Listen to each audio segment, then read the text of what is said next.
शुरू अल्लाह के पाक नाम से जो बड़ा मेहरबान नहायत रहम वाला है। अस्सलाम वालेकुम अजीज नाजरीन, एमटी नॉलेज टीवी की जानिब से हम आपको खुशामदीद कहते हैं। एक लोहार की सारी जिंदगी शैतानी कामों और गुनाहों में गुजरी। पूरा गांव लोहार की हरकतों की वजह से तंग था।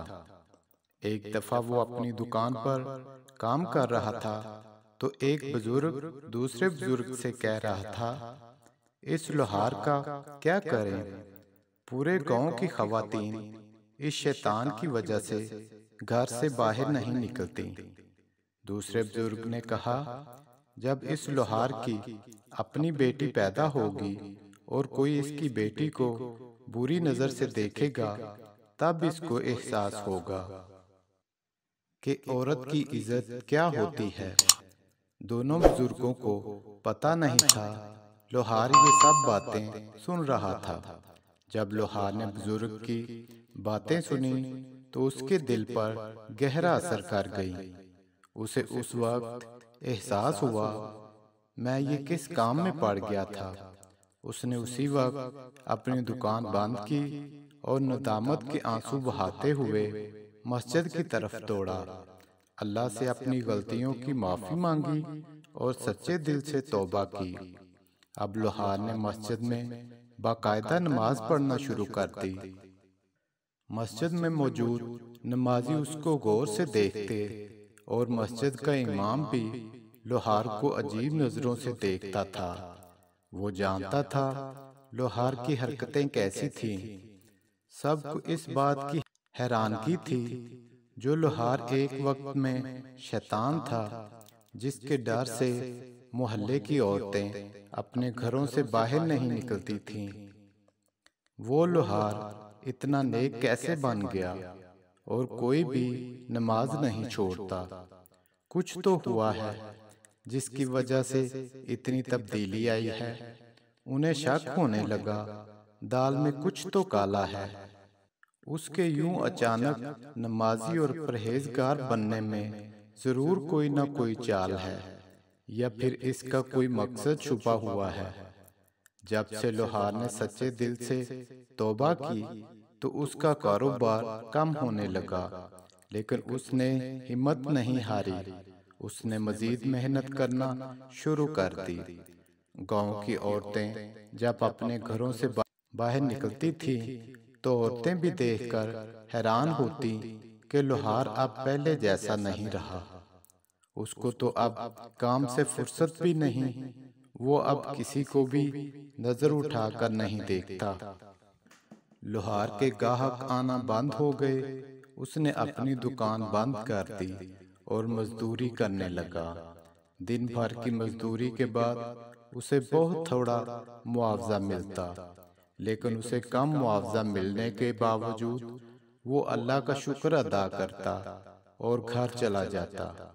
उसके एक करीबी दोस्त ने उससे कहा, पहले तो तुम बहुत गुनाहगार थे और तुम्हारा काम भी बहुत अच्छा चल रहा था। अब जबकि तुमने तौबा कर ली है और तुम्हारी दुकान बंद हो चुकी है, तुम्हारे हालात पहले से बदतर हो चुके हैं। क्या तुम्हें इस बात का यकीन है कि तुम्हारी तौबा कबूल हुई है या नहीं हुई? लोहार ने जब अपने दोस्त की बातें सुनी तो वो खामोश रहा और कुछ भी नहीं बोला। अगले दिन लोहार सुबह की नमाज अदा करके मजदूरी की तलाश में निकला, मगर उसे कहीं भी मजदूरी नहीं मिली। दूसरे दिन फिर तलाश में निकला तो दूसरे दिन भी यही हाल रहा। हत्ता कि कई दिन गुजर गए और उसे कहीं मजदूरी नहीं मिली। नौबत यहाँ तक पहुँच गई कि फाके करने पड़ गए।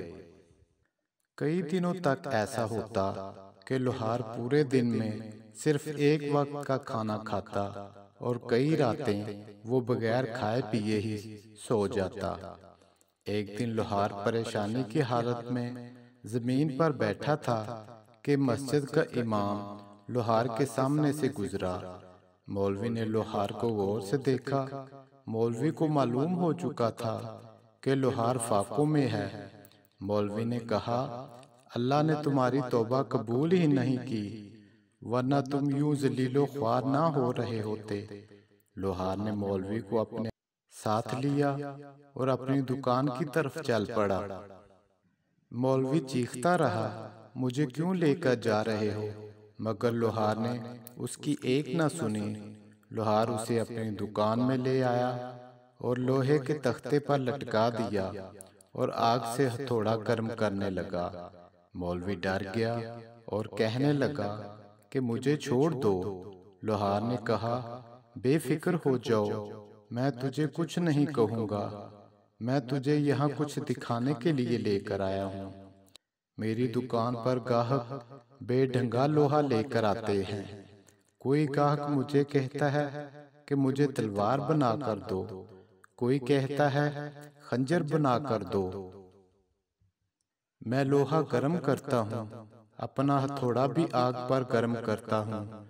मैं बेढंगे लोहे को उनकी मतलूबा शक्ल में लाने के लिए हथौड़े पर ज़रबे लगाता हूँ। जो बेढंगा लोहा आग की तपश और हथौड़े की ज़रबें बर्दाश्त कर लेता है तो उससे मतलूब शक्ल हासिल हो जाती है, और जो लोहा हथौड़े की ज़रबें बर्दाश्त नहीं कर पाता तो मैं उसे कबाड़ खाने में फेंक देता हूँ। मुझे अल्लाह की राह में ये तकलीफ़ें मंजूर हैं। मैं इस बात पे राज़ी हूँ कि आजमाइश के हथौड़े खाऊं और फाकों की तपश सह लूं। शायद इस तरह मैं इस मतलूबा शक्ल में आ जाऊं जिस शक्ल में अल्लाह मुझे ढालना चाहता है। बस मेरी यही दुआ है कि अल्लाह मुझे बेकार समझकर कबाड़ में ना फेंक दे। ये कहकर लोहार की आंखों से आंसू जारी हो गए और मौलवी भी लोहार की बातें सुनकर रोने लगा और लोहार से माफी मांगी कि मैं तुम्हें गलत समझता रहा। अल्लाह की राह में आने वाली मुश्किलात दरअसल हमें आखिरत की सख्ती से बचाने के लिए ही होती हैं। ये तो अल्लाह ताला की आजमाइश होती है जिससे गुजरकर इंसान इस शक्ल में आ जाता है जिस शक्ल में अल्लाह उनको देखना चाहता है। बस दुआ ये करनी चाहिए कि अल्लाह इस आजमाइश में न डाले जिसमें पूरा उतरने की ताकत नहीं। अल्लाह ताला से दुआ है वो हम पर नरमी फरमाए और वो बोझ ना डाले जिसको उठाने की हम में ताकत नहीं। नाजरीन, अगर ये वीडियो आपको अच्छी लगी हो तो वीडियो को लाइक और अपने दोस्तों के साथ शेयर ज़रूर कीजिएगा और कमेंट बॉक्स में कमेंट ज़रूर दीजिएगा।